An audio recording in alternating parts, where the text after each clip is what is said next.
करके मुझे बताइए। मैं राहुल शर्मा आप सबका अपने YouTube चैनल पे स्वागत करता हूँ। इस वीडियो में मैं आपको बताऊंगा कि क्यों हम घर के बाहर नींबू और मिर्च को एक साथ लटका देते हैं, दुकानों पर भी क्या कारण है। लेकिन घर के अंदर रसोई में नींबू और मिर्ची को साथ में रख दो तो बड़ी तकरार होती है, घर में कलेश हो जाता है, क्लेश जो भी आप बोले, कुल मिला के तकरार होती है। इसको हम जानेंगे क्या कारण है।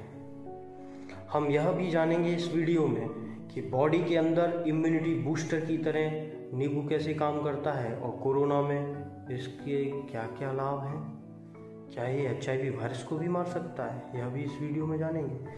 बॉडी के बाहर इसके क्या यूज हो सकते हैं, जैसे स्किन का रूखापन कैसे गायब हो, चेहरे पे रंगत कैसे आ जाए, चेहरा चमकने लग जाए हमारा, जैसे ऋषि मुनियों का चमकता था, या आप कह सकते हैं कि दमकता था, जो भी आपको उचित लगे इस वीडियो में। लेकिन यह सब हम जानेंगे। और एक मैं बात आपको बताऊंगा इस वीडियो में कि पुराने समय में नींबू का प्रयोग लोग गर्भ निरोध की तरह करते थे। क्या ये सच है?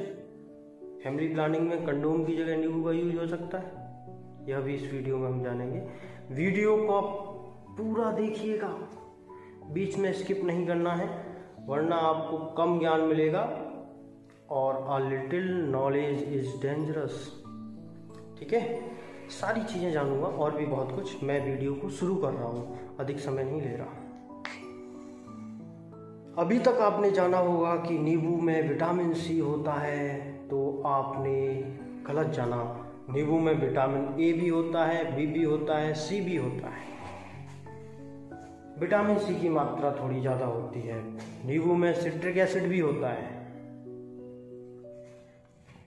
नींबू में vitamin A, vitamin B, vitamin C 1:2:3 ratio में पाए जाते हैं। इसमें सिट्रिक एसिड, नींबू में सिट्रिक एसिड 5% तक होता है। इसकी pH वैल्यू 2 से 3% तक वेरी करती है। नींबू में न केवल विटामिन A, B, C पाए जाते हैं, बल्कि इसमें कई सारे एलिमेंट्स पाए जाते हैं जो बॉडी के लिए बहुत ही अच्छे और आवश्यक होते हैं, जैसे sodium, magnesium, potassium, phosphorus, iron, zinc, selenium, और इसके अलावा इसमें क्लोरीन और कॉपर भी पाया जाता है। इसीलिए नींबू के पानी को कॉपर में मत रखिएगा, ऑलरेडी उसमें थोड़े से कॉपर के तत्व होते हैं। इन सब के अलावा नींबू में प्रोटीन, वसा और कार्बोज भी पाया जाता है। नींबू हमारी बॉडी के कोलेस्ट्रॉल को कम कर देता है, अगर आपकी बॉडी में कोलेस्ट्रॉल ज़्यादा है तो। नींबू एंटीऑक्सीडेंट भी है। नींबू रोग प्रतिरोधक क्षमता बढ़ाता है हमारी, क्योंकि इसमें विटामिन C होता है।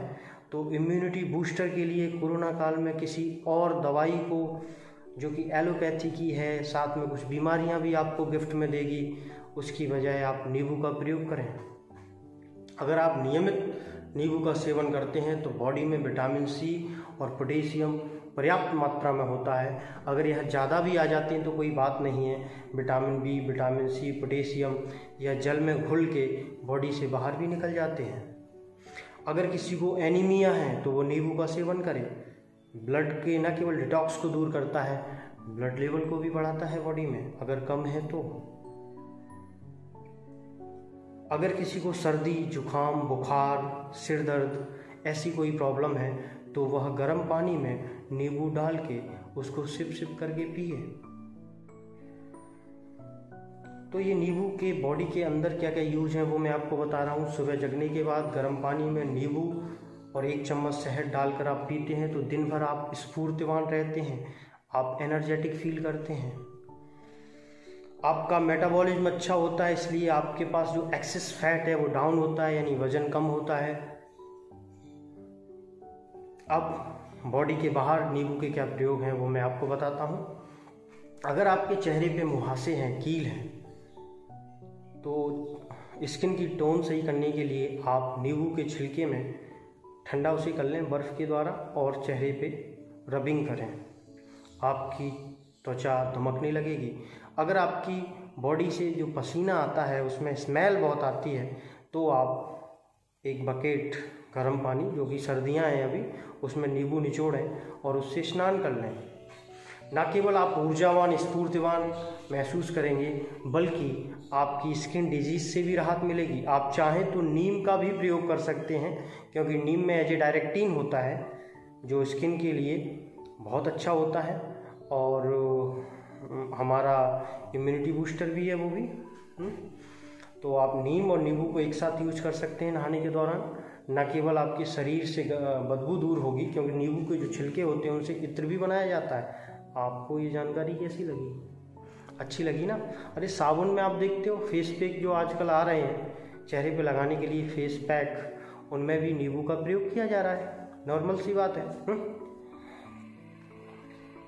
अब मैं बताता हूँ घर में नींबू के क्या प्रयोग है। जैसे नींबू को मैंने आपको बताया कि ये इम्यूनिटी बूस्टर है, ये एंटीऑक्सीडेंट है, तो ये तो उसके आउटर सरफेस के गुण थे, जैसे कोई ह्यूमंस के गुण बताए। यहाँ हर जो लिविंग चीज़ है वह प्रकृति के 3 गुणों से बनी हुई है।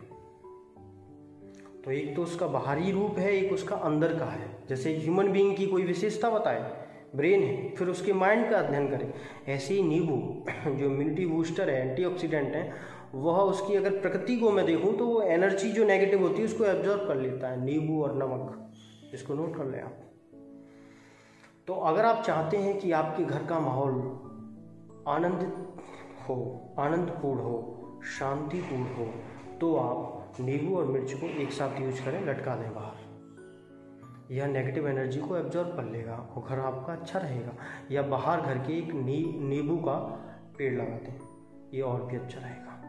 ठीक है, ऐसा वास्तुशास्त्र में दिया हुआ है। अब मैं आपको बताता हूं कि कैसे यह सब है, प्रक्रिया कैसे काम कर रही है। इस पे थोड़ा अध्ययन किया जाए। बोलिए क्या कहते हैं आप? पौराणिक कहानी है कि लक्ष्मी और दरिद्रता, यानी दरिद्रता देवी और लक्ष्मी, ये दोनों बहनें हैं। दरिद्रता की देवी बड़ी हैं, लक्ष्मी छोटी हैं। विष्णु की ही दोनों पत्नियां हैं। विष्णु भगवान ने इन दोनों को कहा कि आप दोनों पृथ्वी मंडल पर जाएं और जिसको जहां मिले रहने को वहां रहो, क्योंकि पृथ्वी माता भी विष्णु की ही पत्नी है। विष्णु पत्नी नमस्तुभ्यं पाद स्पर्श क्षमस्व में, सुबह सुबह हम कहते भी हैं। तो ऐसी मान्यता है हिंदू शास्त्रों के अनुसार कि यह रोज पृथ्वी पर, भूमंडल पर भ्रमण करने के लिए आती हैं और जहाँ इनको भोजन मिलता है वहाँ ये जाती हैं। अगर बाहर भोजन मिल जाएगा तो बाहर ही करके चली जाएंगी। तो नींबू और मिर्च यह दरिद्रता की देवी का भोजन है, तो इसको बाहर रखिए। और मिठाई, यह जो सीड्स हैं, यह लक्ष्मी देवी का भोजन है, उसे फ्रिज के अंदर रखिए। समझ में आ गई मेरी बात? ये समझाने के लिए था। जो हमारे मनीषी थे, ऋषि मुनि थे, वो जानते थे कि लोग सभी इतने विद्वान नहीं हो सकते कि सारी चीज़ों के हिडन मीनिंग समझ सकें, नींबू के इतने लाभकारी प्रयोग समझ सकें, मिर्च के इतने लाभकारी प्रयोग समझ सकें। तो उन्होंने इनको हिडन मीनिंग की तरह डिफाइन कर दिया। अगर घर के अंदर आप रखते हैं तो जैसे प्रकृति के गुण बदलते हैं, जैसे नैनो पार्टिकल्स हमारे बदलते हैं, जो अभी खोज नैनो टेक्नोलॉजी की हुई। मैं विज्ञान का विद्यार्थी रहा हूँ, तो मुझे ये पढ़ने में बड़ा अच्छा लगा और मैंने इनको रिलेट कर लिया कि कोई भी जो पार्टिकल है, एक समय तक जब हम उसे तोड़ते चले जाते हैं, तो एक समय के बाद उसके गुण बिल्कुल उलट हो जाते हैं। जैसे बच्चों का नहीं होता, अगर तुम उन्हें दबाते जाओ, शासन करते जाओ और ज़्यादा कड़े नियम बना दो, तो एक समय तक तो वो तुम्हारी बात सहेगा, सुनेगा, मानेगा, कहना मानेगा, लेकिन और ज़्यादा आप करोगे तो उलट हो जाएगा, विद्रोह कर देगा। जैसे और अच्छे से मैं आपको समझाऊं तो एक अर्थशास्त्री हुए हैं कॉल्बर्ट, फ्रांस के। उन्होंने टैक्स के लिए गवर्नमेंट को बताया कि बतख के पंख उतने ही नोचो कि वह कम विरोध के साथ चिल्लाए। जब अंग्रेज हुक्मरान हुआ करते थे हमारे इस देश भारत पे, तो उन्होंने हम पे इतने टैक्स लगा दिए, इतना हमारा शोषण किया कि एक हद तक तो हमने सहन किया, क्योंकि भारत एक सहनशील देश है। जहाँ तक हमारी सीमा थी हमने सहन किया, उसके ऊपर भी सहन किया, लेकिन उसके बाद हमने विरोध कर दिया। और स्वयं जो सहनशीलता की प्रतिमूर्ति हैं, सहनशीलता की न केवल भारत में बल्कि पूरी दुनिया में सहनशीलता की जो मूर्ति हैं, महात्मा गांधी, उन्होंने कहा करो या मरो, भारत छोड़ो, अंग्रेजों भारत छोड़ो, ये गांधी कह रहे हैं। यानी सहन करने की सीमा होती है, उसके बाद फिर सारी चीजें उलट हो जाती हैं। ऐसे ही हर जगह होता है। ये नींबू और मिर्च अगर घर के बाहर है तो आप देख रहे हैं नेगेटिव एनर्जी को एब्जॉर्ब कर रहा है। आप अगर घर के अंदर रसोई तक इसको ले आए या फ्रिज में रख दिया तो फिर वो पॉजिटिव एनर्जी को सक करने लग जाता है। और सबसे पहले जो घर के अंदर पॉजिटिव एनर्जी किसकी सक करेगा? जो वहाँ पे जाएंगे। यानी आपके घर की कोई भी जो होम मैनेजमेंट कर रही हैं, आप समझ गए हैं। और अगर उनकी पॉजिटिव एनर्जी सक हो गई तो पूरे घर को सर पे उठा लेंगी, बेमतलब के वाद या विवाद होंगे। इसलिए इस बात का ध्यान रखें। वास्तु शास्त्र के अनुसार इन चीज़ों को सिर्फ सिंबलाइज किया गया। मुझे उम्मीद है कि यह बात आपको समझ में आई होगी क्यों ऐसा किया जाता है। अच्छा, अब मैं आपको बता रहा हूँ एक बात कि ऑस्ट्रेलिया के वैज्ञानिकों ने शोध किया नींबू पर। हालांकि नींबू पूरी दुनिया में सबसे ज़्यादा कहीं पाया जाता है तो उस मुल्क का नाम हिंदुस्तान है, परंतु यह हमारा दुर्भाग्य ही है कि हमने शोध न कर कर विदेशी वैज्ञानिकों ने शोध किया और उन्होंने बताया कि नींबू के रस से HIV वायरस को भी मारा जा सकता है। तो ये कितना अच्छा है और कितना अच्छा इम्यूनिटी बूस्टर है, आप इसका गैस लगा सकते हैं। कोरोना महामारी में हम भी यह देख रहे हैं कि इसमें विटामिन C है। लोग अपनी दिनचर्या में नींबू का सेवन कर रहे हैं। और नींबू के बारे में एक और आपको तथ्य मैं बताता हूँ कि पुराने समय में लोग जब कंडोम नहीं था तो गर्भ निरोध के रूप में नींबू का प्रयोग करते थे, क्योंकि इसमें एंटीऑक्सीडेंट के गुण पाए जाते हैं। तो स्पर्म्स जो हमारे होते हैं उन्हें ऑलरेडी ये वीक कर देता है। अगर आपने नींबू का यूज़ किया हुआ है तो बहुत ही रेयर चांस होते हैं। हालांकि ये सब एक प्रक्रियाएं हैं, आप भी जानते हैं। जो गर्भ निरोधक गोलियां हैं उनको खाने के बाद भी बच्चे पैदा हो जाते हैं। हिंदुस्तान में कोई बहुत बड़ी आश्चर्य की बात नहीं है। यहाँ अगर किसी बच्चे को पैदा होना है तो वो पैदा होके ही रहता है। आप गर्भ निरोध यूज कर लें, कंडोम भी यूज कर लें, कुछ भी यूज कर लें, उसे पैदा होना है तो होना ही है, जब तक कि परमानेंट आपने कोई उसका सॉल्यूशन नहीं किया है। क्योंकि स्पर्म यहाँ के लोगों का इतना तीव्रतम होता है कि वो ओवरी के पास पहुँच ही जाता है, एक्स के पास, और जायगोट बना लेता है। हमें गर्व करना चाहिए भारतीय होने पे। हालांकि ये मैं आपको सिर्फ ऐसे ही कह रहा हूँ, ऐसा कहीं भी हो सकता है और अपवाद तो हर जगह होते हैं।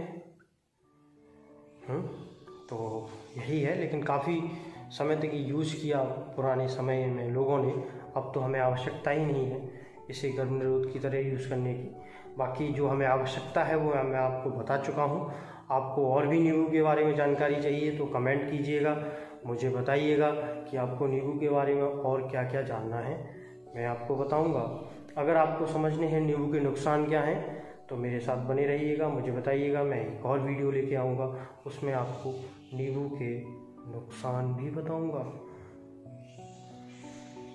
जिन्हें नींबू के टोटके जानने हैं वो भी कमेंट कर सकते हैं, ठीक है।